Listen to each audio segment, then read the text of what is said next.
Sonic Colors, one of the most beloved Sonic games, period. It's been claimed to have saved the entire franchise after a dark age of terrible games, and it sold gangbusters with both the Wii and DS versions selling over 1 million copies worldwide. For this review, we will be focusing all of our attention on the Wii version specifically, as Gavin and I will review the DS version separately way down the line. So based on what Gavin has already said about Sonic Colors' reception, I mean, could it really be that good? Well, I'd like to share my personal history with Sonic Colors. I first saw it on that Nintendo Channel application on the Wii way past its release date. I searched Sonic and found ads for both the Wii and DS version of the game. They looked like fun, especially the Wii version, so I put it on my list of games I should check out for the Wii, and much later I bought it off my friend for $10 and enjoyed it quite a bit when I popped it in when I got home from school.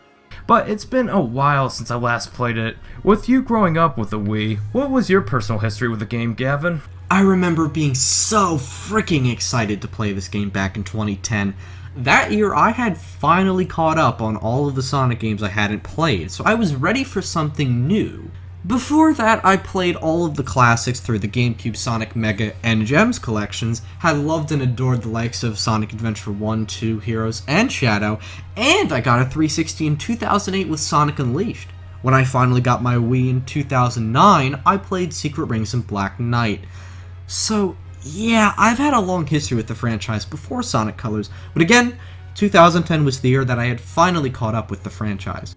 Sonic Colors had a somewhat interesting development history. 2008's Sonic Unleashed was one of the best-selling games in the franchise, but had mixed fan reception and very negative critical reception. This led Sonic Team to take a more careful approach with their next major Sonic title. So for this next entry, Sonic Team looked at what the fans liked and disliked about not just Sonic Unleashed, but also previous installments, which can be summed up as Sonic's Day Stage is good, Werehog Stage is bad. Gavin and I don't hold these beliefs, but we're just two people out of the millions of Sonic fans that did hold disdain towards the Werehog stages.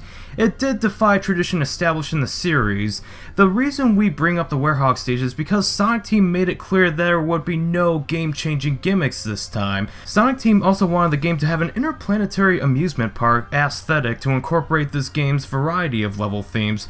These were the major goals of development. Perhaps most interesting of all is that Sonic Team specifically designed this game to appeal to Mario fans, as Colors was released for Nintendo consoles exclusively. The more cynical side of me thinks it's why Sonic Colors was actually well received and not Sonic Unleashed, but whatever.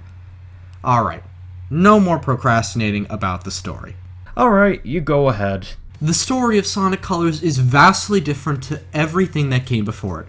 No neutral tones, no soap operas, no balance between light and dark, nothing. Sonic Team must have decided that there was no way they could live up to Sonic Unleashed's plot, because we got something no one asked for. If it sounds like I am prematurely panning the plot, I promise I'm not. However, it's just really strange this is what they decided to do. As an apology for all of his past schemes, Dr. Eggman created an interstellar amusement park. Oh, wow. Yeah, apparently it's open to the public as well. Sonic and Tails suspect there's some evil plan anyways, and they decide to travel to the tropical resort to investigate. After a few levels, an alien interacts with Sonic and Tails. Its name is Yacker, and he sticks around for most of the story. Yacker behaves in a cute manner, and Tails will try to translate what the alien is saying with its Wii U gamepad, Alec, it's the Miles Electric from Sonic Unleashed. It's essentially a portable computer that was upgraded with a translator. Oh, right. Well, I think it's a nice touch that Tails expanded the capability of the hardware between games. Something worth noting is that most of the 4Kids cast has been replaced with new voice actors. Oh, I was reconfiguring my handheld into a translator so I can understand this guy. Did you go somewhere? Didn't you see? I absorbed those aliens and got powered up with, like, some kind of wild energy. We really don't like the change, as the last few games with the 4Kids actors were the best vocal performances that the series has seen. Regardless, they fit the characters well enough. As soon as we are introduced to Dr. Eggman, 2 new characters are introduced. As if Scratch and Grounder weren't enough, we have 2 brand new robot assistants. Meet Orbot and Cubot, and they're comic relief, and I use that term very loosely. Throughout the plot, they have a running gag where Cubot doesn't have the correct voice chip, while Eggman is taking in Sonic's progress, but it feels like this joke is just only there to be a constant interruption to Eggman, therefore making him angry, but it also frustrates the player, making Cubot and Orbot more annoying as a result. I like Orbot for his indifference to Eggman's explosive attitude, but Cubot was more of a nuisance than anything. Oh, ha, he's funny because he has a pirate voice, now he has a cowboy voice. This running gag doesn't do it for me. Meanwhile, Sonic and Tails are out and about trying to shut down generators that are holding the planets close to the amusement park. But throughout the game, Sonic and Tails fight various bosses with some really bad interactions consisting of corny jokes. Take Aquarium Park, for example. Sonic comes up to the boss asking if it wants to order a clobbering. That's not funny. It's annoying to me, and really the game's story can be summed up as this. When the characters aren't making corny jokes, it's kind of a clever premise for a Sonic game. An interstellar amusement park with planets slowly being devoured by Eggman's machines? I'm game for that, but the jokes are so unfunny and painful to sit through, it's possible to overlook the good things about this premise. And the absolute worst part of the story is that for 90% of the cutscenes, Sonic and Tails are just standing there doing nothing at all. How is this entertaining? There's a severe lack of action, and combined with the corny jokes, Color's plot is not terrible, but a far cry from what the series has been given in the past.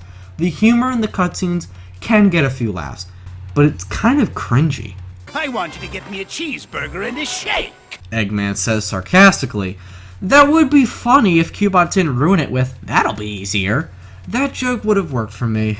Don't get me started on Baldy McNosehair, that Order of a Clobbering skit. The only one that I find remotely funny was the BBBE, but again, that's kind of crappy kids fodder. After taking down all the generators, Sonic and Tails are ready to go home since they saved the day, presumably. But it's not over yet, as the park is about to become one massive black hole. The game cleverly alludes to the reasoning of this, that being this. I like the foreshadowing, but how did Orbot's arm get all the way up there? Plot convenience! Very well then. Sonic and Tails encounter Eggman, and Sonic sends Tails home while he takes care of Eggman in a pretty epic showdown. The final blow being all the Wisps combining with Sonic into one epic attack, and then a final stage with collapsing platforms. Sonic reunites with Tails and Yacker. The Wisps are free from Eggman's slavery, and now Eggman is stranded in the middle of space, with Orbot and Cubot, who annoys the rest of the folks with his correct voice chip, except this time the joke actually works for me. With all that being said, I feel that the story doesn't know what it wants to do with the characters it features. It was actually written by Ken Pontok and Warren Graff, 2 guys who wrote for not only the bloody Wii game Mad World, but also the disturbing web series Happy Tree Friends. Did they not know how to write for non-violent characters? The characters we all knew were only there to do what their archetypes tell them to do. Sonic is the confident, cool dude who's a bit cocky. Tails invents things and has a childlike innocence. Eggman is the explosive villain, frustrated at Sonic's progression. The robots are the annoying henchmen who are just there to reply to Eggman's latest schemes. And Yacker is the alien that is the link to all of this. But none of them feel natural. Sonic and Tails don't ever show signs of anxiety except when Tails is looking for Yacker, but that's about it. They feel so stilted and bored talking to one another, and I feel like that's more the director's fault than the voice actors. Either way, there's just no excitement with them.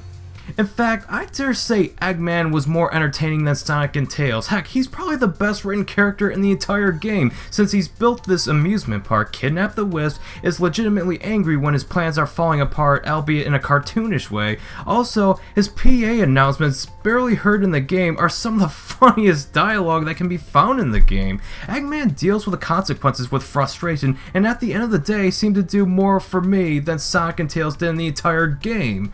Believe it or not, this is something even the simplistic Genesis games understood better. At the beginning of Sonic 2, you see an orange fox try to keep up with you. Throughout the entire game, he helps you. He flies you to this wing fortress where you go alone, enter the Death Egg, you beat Eggman by yourself, destroy that Death Egg, escape from the explosion, and your reward for all of this is Sonic falling to his death until Tails saves him in his biplane, showing an official bond between the two characters who are now friends. Proving to Sonic he needs Tails just as much as he needs Sonic. The only thing remotely close to this is when he pushes Tails into a car back to home, but even then, that scene wasn't that tense, unlike the ending of Sonic 2. The problem we are having with this story is that they act like the robotization of the 5 planets is just another day in the life. They don't care, and that bothers me because no one cares about anything until the very end, when the whole universe is at the mercy of a black hole. Remember in Sonic Adventure when Eggman launched a missile to destroy the city, but it fails and you race to the unexploded missile before Eggman reaches it? Or those flashbacks of the warrior echidnas? Or when Sonic was going to kill Gamma? The characters reacted in accordance to the dangers around them.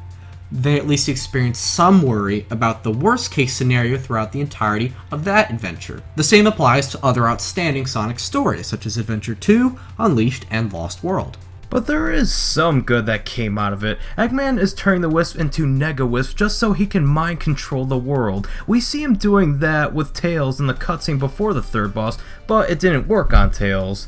It is very intriguing seeing Eggman commit to his evil plan throughout the cutscenes. By showing what he can do to Tails for a few seconds, just imagine the possibilities of him doing that to the entire world once all the Wisps are transformed into Nega Wisps. Despite Sonic and Tails seemingly not caring for most of the time, at least the player can watch this evil scheme unfold. So, overall, Sonic Colors' plot is weak, but has redeeming moments. Some of the characters are also tolerable, but I think we've harped on that long enough. Even though the story wasn't very good, it doesn't hold much weight to this review, being a review of a 3D platformer.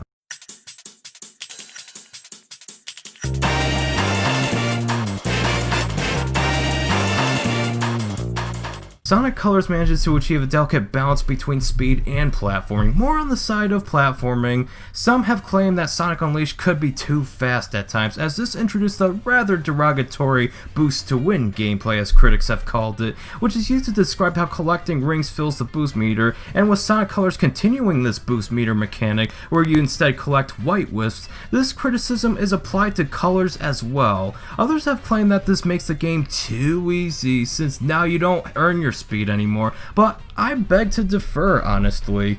Ever since the first few levels, boosting will have some dire consequences if you're reckless about it. Sure, you can plow through enemies, but the game obviously has many more obstacles that require platforming, where boosting is not recommended. The boost feature returns as Alec stated, and so did the rest of Sonic's moves from Unleashed. However, we got a double jump. It controls not very well. It's too precise, but I can't hide the fact that it's very useful. For example, in many 2D platforming sections, I tend to find myself overshooting or undershooting a jump thanks to the inaccuracy of the double jump. Again, I like its inclusion, but the execution leaves a lot to be desired. Asteroid Coaster Act 2. There's a 2D section containing reversed gravity platforms with walls that pop in and out, posing the danger of pushing you off the level itself and therefore losing a life. Sections like these you'll find all over Colors. These segments are designed well, for the most part, with virtually no instances of cheapness, and despite these 2D sections cashing in the love for 2D Sonic games, they feel different enough to stand out as new and innovative in the 2D Sonic realm, making them not come off as artistically starved. Still though, the double jump makes these sections less enjoyable than they should be. But I do find it odd how most of Sonic Colors consists of these 2D sections. For what's supposed to be a 3D Sonic title, there's a lot to be desired. I would have designed the game to have half and half to please both types of Sonic fans, and I do see it bothering those who wanted a mostly new 3D game. But if you were to ask Gavin and I, we really don't care because we can find enjoyment out of both playstyles. And as for the 3D sections of the games, they control a little loose at first, but as you earn your speed or boost to increase your speed, Sonic turns easier. But the thing is that they feel much less platformy than the 2D sections, as they mainly consist of homing attack chains or springs, and maybe grinding on walls. Platforming feels rather minimal in comparison to the 2D sections. This doesn't really bother me as most of the levels consist of 3D sections transitioning into 2D sections, which have the platforming challenges you so desire, but it does kind of feel like a downgrade from Sonic Adventure as clever platforming was incorporated into the 3D sections of that game, like in Lost World. The stage, I don't mean the game. Lost World, you get it? The Ruins level? Just being clear, folks. They feel more linear and less open-ended in comparison to Sonic Adventure stages, which I don't think is wrong from a technical standpoint, but it does answer the question as to why some Dreamcast fans couldn't get into Colors. The same can be said for fans of Unleashed, where Sonic Team managed to mesh platforming with speed in both 2D and 3D sections. Despite how well Colors was received critically, it didn't please everyone. I think Alec and I can agree that the level design is consistently good throughout the entire game. However, the way the levels are laid out is questionable. In each of the main worlds, there are 6 acts and a boss act, which is fine on paper, but some of the levels are ridiculously short, whereas to even the least skilled player can beat it in under a minute. This is a problem because some of the other levels in one given world can be casually beaten in 2 to 3 minutes, making the short acts come off as very rushed and underwhelming. The solution could have been to combine some of the short zones together so we could have a 3 or 4 act structure. That way, they wouldn't be over before you know it. You know, come to think of it, this entire game is way too short. It only took me a little over 5 hours to beat the game, not going after the red rings and A rankings, and I'd imagine the game be even shorter for a more skilled Sonic Colors player. Perhaps it's because it was designed for all ages, therefore being an easier game than the likes of the Genesis games. That may sound like a negative criticism, but I do want to emphasize that's just for a casual playthrough. This game's length and challenge does increase if you're going after the A rankings and 5 red rings in each stage. I want to mention that if you want to A or S rank the stages, all it really amounts to is spamming the Wisp powers and you're rewarded for that. There's really nothing to it because I believe S ranking should require pixel perfect platforming and timing throughout the level, but even then, A or S ranking all the stages does nothing except give you extra lives. That's it. The side quest, which should be up SideQuest Gamer's Alley, involves you collecting the red rings so you can unlock the Game Land stages. All you need to do is beat all the Game Land stages to unlock all 7 Chaos Emeralds so you can turn into Super Sonic.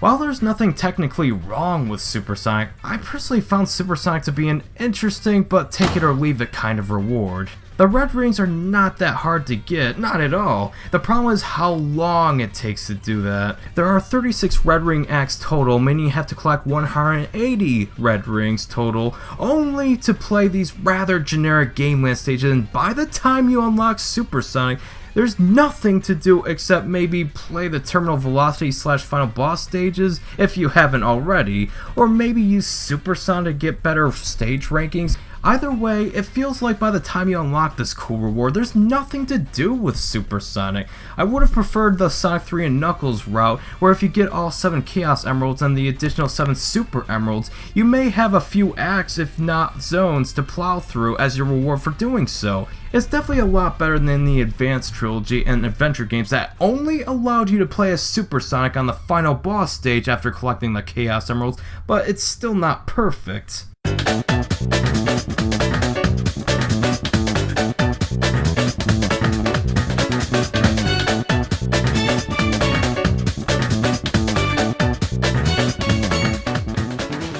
Alec and I are ready to take you on a tour to each planet in the Interstellar Amusement Park. The first zone is Tropical Resort, the first world of the game, obviously. It teaches you the general mechanics of the 3D playstyle and progressively shows you the ropes of the 2D playstyle as well. It does a fine job introducing you to what the entirety of the game is going to be like, thanks to the optional hint markers and the on-screen button tutorials that don't interrupt the flow of the levels, making repeat playthroughs just as enjoyable as the first. But you do see empty Wisp capsules, meaning you have to replay these levels once you get the Wisps if you want to complete the game. Sweet Mountain is the second zone in the game, and I really love the dessert aesthetic so much. It seems a little out of place for a Sonic game, but I honestly wouldn't have it any other way thanks to the very thrilling 2D and 3D sections of the levels, and how there's Eggman machinery standing atop the landscape, making you understand how this world is even possible. There are sections with your usual loops as well as 3D areas making use of the duck slide ability in addition to the areas making use of the yellow drill wisp ability. It's quite an improvement over the first and may probably be my favorite zone in the game. Not that the rest of the zones go downhill in quality or anything, no, far from it. The third zone is Starlight Carnival, which has a spacey, futuristic aesthetic. From the series of spaceships flying around to a road made entirely out of energy forming in front of you. Whoa. Knowing this zone introduces the blue wisps, a lot of levels make use of the wisp's ability, turning blue coins into platforms, as well as vice versa. There's definitely a lot of focus on platforming than there is on speed. But the best is yet to come with Planet Wisps, the fourth zone of the game, which is a lush flora-rich planet with Eggman's machine slowly destroying everything and occupying it. There's a reason why this zone was remade in Sonic Generations, because the platforming is some of the best in the game thanks to the addition of the Pink Wisp ability, which sticks to walls and allows you to traverse it. It's especially satisfying spin dashing up the walls with the Wisp ability, but this is also where the difficulty noticeably rises with some instances of platforming requiring more precise timing. The increase in difficulty isn't artificial, thankfully, and is still relatively easy for the most part. The fifth zone, being Aquarium Park, has a very unique feudal Japan aesthetic mixed with aquarium tubes and even underwater environments.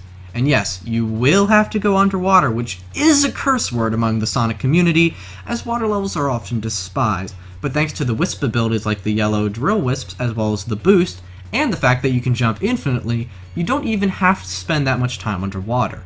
Even then, it's actually not as slow as the likes of Labyrinth Zone from the first Sonic game. Phew. And the last main zone is Asteroid Coaster, which is one of my lesser favorite zones in the game because while there is some really satisfying reverse gravity platforming, there are also some really short levels, and one level just requires you to ride a roller coaster and hop to the next one before that one falls into the abyss, which is honestly boring. There are some instances of a series of machinery blocking the way and you need the Frenzy Wisp to eat it all up, but it feels mindless instead of satisfying, and the best thing the zone offers is the cutscene showing what Eggman turns some of the wisps into. There is a final zone, more specifically one zone before the final boss and one after. These are the turnable velocity stages, and because the whole amusement park is blowing up, this is where you put all your skills to use in a pretty climactic escape sequence. And with all that being said, all of the zones are consistently well designed. Not all of the levels are meticulously crafted, and there are a select few that feel more rushed, if anything. But I am happy to say that most of the levels in the game are fun and satisfying to play through. The bosses, on the other hand, could have been improved upon. Now, the Sonic series isn't known for having interesting boss battles, with a select few entries being the exception, but these boss battles are piss easy. Probably in part due to how the first three bosses are recolored, redesigned, and recycled for the last three zones. The two Ferris wheels just require you to get as close to the center and hit the eye with homing attack multiple times. The pirate ship is interesting in the regard that you can only home attack certain cannonballs to gain height, to hit the switch, attack the boss, go through the cannonballs again, hit the switch again, hit the boss again, and it's defeated. Same goes for the submarine boss, except now you want the missiles to destroy the glass case containing the switch, hit the boss, and do it again, and it's defeated. And let's not forget the spaceship that you constantly homing attack and slowly have it fall apart. The first one was fine because it threw obstacles at you, but you could defeat it in multiple ways, from catching up and using the homing attack, or catch up holding one of the wisps it threw at you and do some serious damage to it. It's a fine boss, but then it repeats in Asteroid Coaster, except now there's lasers that shoot at you as well as asteroids. While it's easy, it's also repetitive, and it's disappointing that Sonic Team outright recycled the first three bosses and called them original. God, I'd rather play Advanced 2's bosses, at least those weren't as mindless.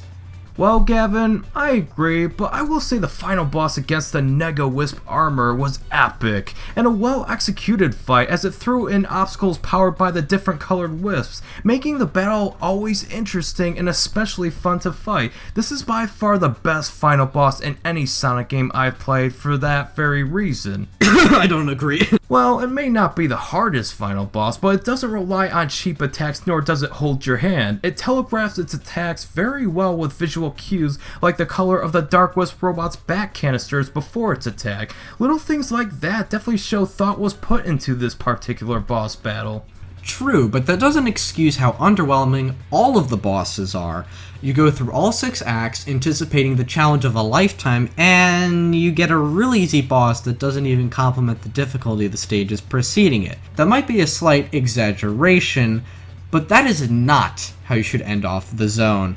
With the 6-act structure of the zones, frustratingly unfunny cutscenes, and somewhat underwhelming boss battles in general, this all amounts to a short game that kind of feels longer than it actually is. The pacing is rather weird like that because you're pumped up when beginning a stage, play through a few, but the cutscene interrupts and doesn't give you anything remotely interesting for the most part because of how stilted the characters are. You can luckily skip the cutscenes, but judging Sonic Colors' pacing for everything it offers, it just feels longer than it is at the end of the day, and as a result feels more disjointed if anything. Perhaps. With a high-energy game like Sonic, you would expect that the characters that do take the speed of the game down would offer some payoff. But as we stated before, they don't. Even when the cutscenes are building up this supposedly epic boss battle ahead, the cutscene after just shows Sonic and Tails disabling a planet generator. Nothing epic just happened, and therefore no payoff. Not only that, but the 6-act structure makes you feel like you're about to go through 6 levels of decent length. Again, that's what you'd expect, but there are really short stages, and decent length stages one after another sometimes, which does disrupt the pace of the game. Because if you stop and say, wait, that was it? You know something is not right. Alec and I have harped on the plot with their pacing issues, but we really want to stress how these pacing issues are present throughout the entire experience. Pacing is not everything, but it limits the potential of Sonic Colors, period.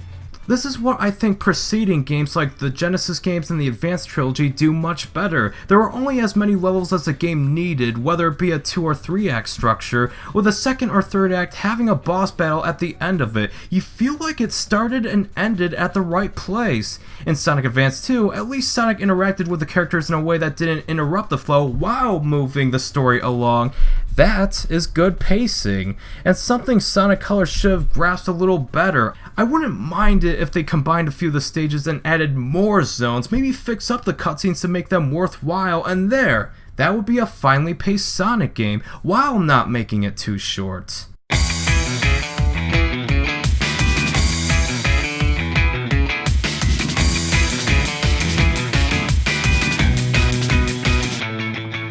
One of the best aspects of Sonic Colors is undoubtedly the presentation. While the visuals look a bit pixelated and the graphics as a whole are shameful for a Wii game in the year of 2010, the art style and colors really pop. I mean, as in, they really do. Because the levels are so inspired and creative, it hides the graphical quality of Sonic Colors rather well. The cutscene animations are not as fluent as they were in Unleashed, but certainly get the job done. Gavin, you should cover the music by yourself. I think that's up your alley more than mine. Certainly. The creation of Sonic Colors soundtrack was led by musical mastermind Tomoya Otani. He, along with numerous people, create a variety of tunes for the game. The soundtrack has just enough variety, and the composition is overall quite excellent. My favorite example is how the composers remixed every Act 1 theme 2 times to give the other levels some more flavor. These remixes are barely even that. They mostly comprise of new rhythms and instruments, which I love. The detail is also very nice. For each of the linear hub worlds in the game, the composers created a whole new track just for them, even though you'll spend no longer than 10 seconds in each at a time. Hey look, they even got the ESPN jingle. The instrumentation is all around a complete mixed bag though. The more digitalized sounds for the horns in Sweet Mountain, the dubstep in the theme song, and the synthesizers are sometimes good, sometimes not. But nowhere does it sound bad. Let's not embellish here. As for the orchestrated pieces in the game, well, they're so few and far between, but the main theme of Sonic Colors, as it's called, as well as the options menu theme are some of the best in the game. Take a listen.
I can't really tell if they are live performed or made from a music software.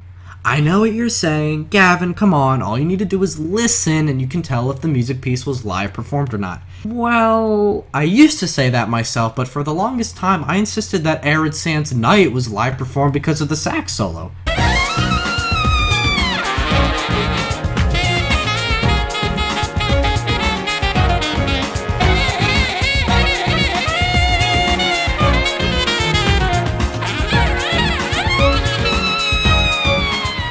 And I was right. Still, some say Unleashed soundtrack was mostly fake, but after doing research, most of it was real.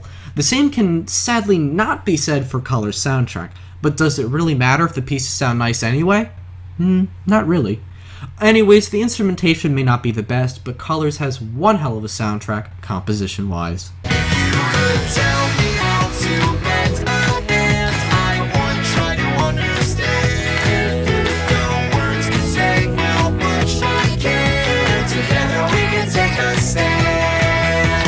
While Sonic Colors is undoubtedly nowhere near the quality of Sonic Unleashed, it's certainly a great attempt at merging the Sega design philosophy with the Nintendo design philosophy, and in a way that produced an excellent product that this series should be proud to include.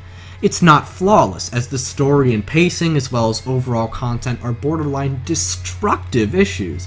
Still though, Alec and I have played and analyzed this game for a long time, and we still believe the positives well outweigh the negatives, especially gameplay-wise.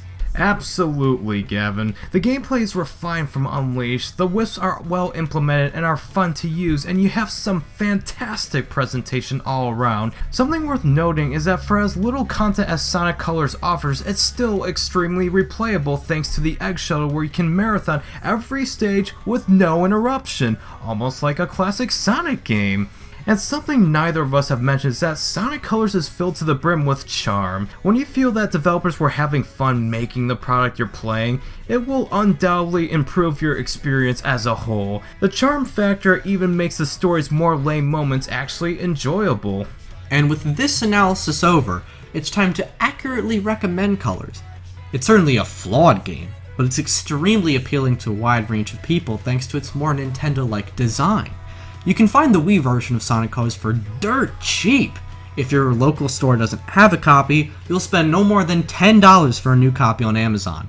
With that in mind, as well as what Alec and I have said in this video, we deem Sonic Colors very worthy of your time. Not choosing to play this game is a massive disservice to yourself. Go play it! Yes, it's an incredible game, Mr. Gavin. Thank you so much for collaborating with me for this review. I really enjoyed working on this with you and revisiting one of my favorite Wii games. Oh, no problem. You've really benefited this review as a whole. That reminds me, to all viewers watching, subscribe to Alec the SideQuest Gamer. He makes great content including reviews, an editorial series, and more. I'd recommend his channel as much as I recommend playing Sonic Colors, in fact. Start by watching his amazing AM2 art review. Oh, so I'm not an absolute necessity. I see how it is.